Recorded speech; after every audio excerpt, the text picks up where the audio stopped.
Well, here we go then. Welcome to Friday. Our look ahead to the weekend's GP. It is the opening round and final round to come of the Echoes of Sauber GP event. We're looking ahead. We're recording this earlier in the week so that we can get this video nice and early to you. And hopefully, if you haven't qualified yet, today, when this video goes live, is the last day to qualify. So make sure to get qualified for this Kick Sauber event, the Echoes of Sauber GP, with the past and present drivers, of course, featuring a 10% boost. And you should know, because you've qualified already, the drivers are there: Massa, Fisichella, Bortoletto and Hulkenberg and Mac-Free car part. You should obviously know that it is also a case that the sponsor task is the reputation points. So that should also be part of your setup and driver changes. However, don't risk the point scoring. Of course, don't drop points to take reputation points. Go for the points big time. Race points mean prizes. So what do we got coming up this weekend? Make sure to qualify. Make sure to get to the final round. It is Prince Boost, which is very good. And obviously, we've got legendary drivers available. This strategy guide is going to cover everything, though. It's going to be covering your DRS usage, your strategies, your boosts for every single GP level. We have got you absolutely covered. It's the #1 place to go to for your GP event. Take the guessing out and let me do that for you. We have got Montreal, Canada for race #1. We have got Barcelona for races #2 and Monza for race #3. These are all in dry conditions. Race #4 sees us go to Hungary, where we encounter our first wet race of the opening or final round. We have got race 5, which is Imola, Zandvoort to race 6, before heading off to South America and Brazil for another wet race in race 7, Sao Paulo. And then we finish off again with Canada for race #8 of your opening and final round. They are your 8 circuits that we are going to have to conquer to get through to final round and get through to Monday to get some rewards. So hopefully we're going to give you absolutely everything you need. Now, if you've made it this far, of course you have, because you want the strategy guides. Let me know down below. I want some feedback. How are you finding these guides? Any improvements, let me know. But here is your Echoes of Sauber event strategy guide for the opening and final round. On to Canada then, Montreal. We've still got overtaking at Canada. We've still got cornering at Canada. So overtaking drivers and a cornering setup required for Montreal. Now, it is an 8-lap circuit, and predominantly we do feature some 2-stops early on, with Junior featuring heavily on a 2-stop. We've also Challenger the possibility, but if not, we can go to a 1-stop. 4 mediums come in quite a lot handy, as well as 4 softs down in Champion. So that is your strategy, and that is your time management recommendations as well. Now, above the top of my head, you're going to see the boosts that are recommended around this circuit. Copper and Herald are the 2 that feature overtaking and cornering very nicely. You've also got Glitz, Cranberry and Ode. No shock to see where DRS is being used at this circuit. Down that back straight, even the home straight where the start-finish line is, really good DRS. If you haven't got DRS available, conserve down them straights instead. A lot of attacking to be done through the corners here at Montreal. Barcelona and Spain. Tyre management, drivers and cornering setup now being required. So you need to make sure you've got your drivers selected and your setup selected for tyre management and cornering. Pretty much the same as last year it is. 10 laps though to come in Barcelona. We have got pretty much a lot of 2-stops out there. Junior, Challenger and Contender all rocking the 2-stop. Even Champion with a 2-stop strategy as well. That does go to a 1-stop strategy too, if you can, all the way up to 90 tyre management. So we should be used to this track last year, but obviously an extra lap to do. Now, the boosts above my head, Movember, Saar and Nazar. You've also got Downforce and Self-Control, all feature tyre management and cornering. In the middle, we have your track map. We have got blue for conserve, obviously red for attacking through the corners. Usually get a pretty good race start around Barcelona, and obviously DRS if you're going to be using it down that long straight. If not, conserve on that long straight. Monza in the dry. Monza can be tough sometimes.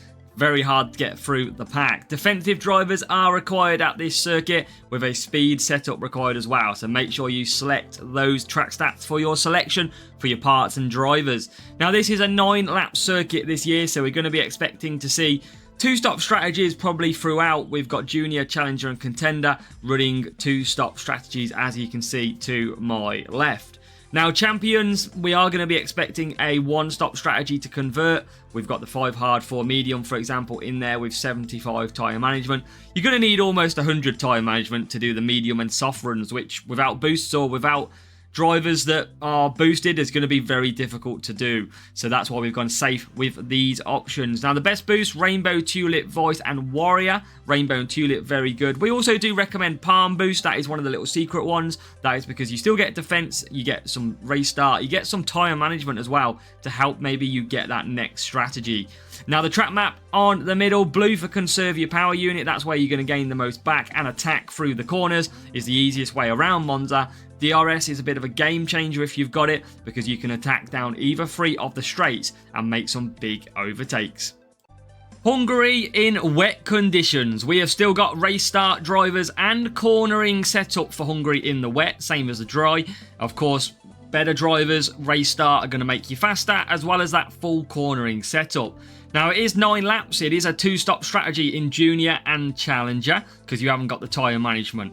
Contender and Champion, you're looking at the 4 wet, 5 wet, 5 wet, 4 wet, to make sure that you don't double stack, and your recommended tyre management condition is there as well to give you a chance of pushing also.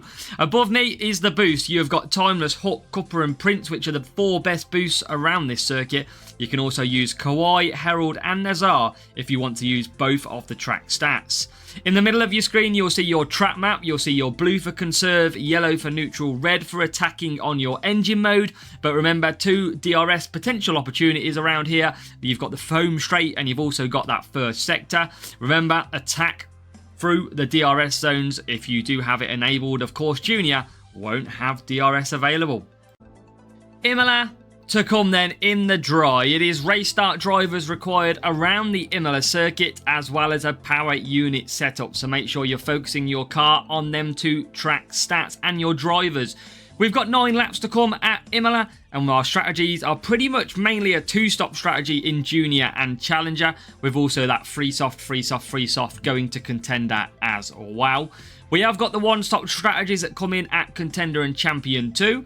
So obviously we've detailed them down the left with your tyre management, and obviously that gives you room for pushing as well.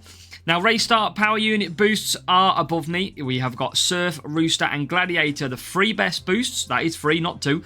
3 best boosts around this circuit. You've got also Instinct and Frost, which works out very nicely. Now, with the Imola circuit, down that home straight is the best place to use your power, your DRS. And if you don't have DRS, power unit saving down the home straight is mandatory. That is the best place to gain it back. Now, again, you can see through the other sections of the track, just 2 places to go to neutral and a lot of attacking through the corners as well. You should be scoring decent points at Imola in the dry. Zandvoort dry conditions. Track stats are defensive drivers around here, with a cornering setup being required at Zandvoort.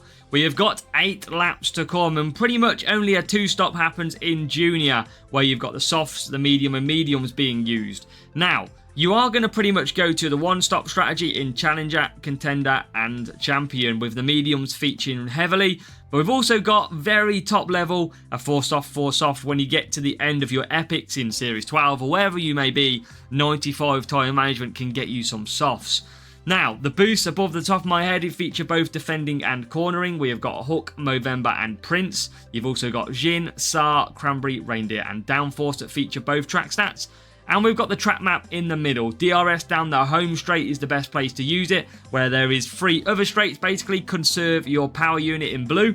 Obviously, if you're using DRS, use red. It is a very tough track, is Zandvoort, but you can overtake through the corners, highlighted in red. So make sure to push through them sections. So a small change then to Sao Paulo in the wet, because we've got some change of tyre management numbers down below. But Sao Paulo, 9-lap circuit to come. It is overtaking drivers required around here, as well as a cornering setup on your car. So make sure to go and make them 2 track stats key to your setup and drivers. We mentioned 9 laps. Junior and Challenger are going to see a 2-stop with the free wet, free wet, free wet strategy, because you can't really get to 4 wet on your tyres. Now, Contender, you do have the chance to do the 4-3-2, or equally if you've got 50 tyre management, you can split the strategy out a little bit, but you will see our updated numbers in Contender and Champion for the 1-stop. You need pretty much a minimum of 75 tyre management, and that is a minimum because you still pretty much run out on lap number 5 right at the end. So you've got to do a lot of conserving. You can't be pushing all the time. But that final 4-lap stint, if you've got good power unit, is going to be good to you. It's a very difficult track. Above my head is your boost selection, which feature both overtaking and cornering. So you've got Cuppa, Glitz, Herald, Cranberry and Ode. And you've got your track map in the middle then. Conserve down that home straight unless you're using DRS. The best place that I like to use DRS is through turn 3 down to turn 4. So you can see the second DRS point. That is really good for DRS. It's a good track for overtaking, but this year Sao Paulo is a very tough track. On to Canada then, Montreal. We've still got overtaking at Canada. We've still got cornering at Canada. So overtaking drivers and a cornering setup required for Montreal. Now it is an 8-lap circuit, and predominantly we do feature some 2-stops early on, with Junior featuring heavily on a 2-stop. We've also Challenger the possibility, but if not, we can go to a 1-stop. 4 mediums come in quite a lot handy, as well as 4 softs down in Champion. So that is your strategy, and that is your tyre management recommendations as well.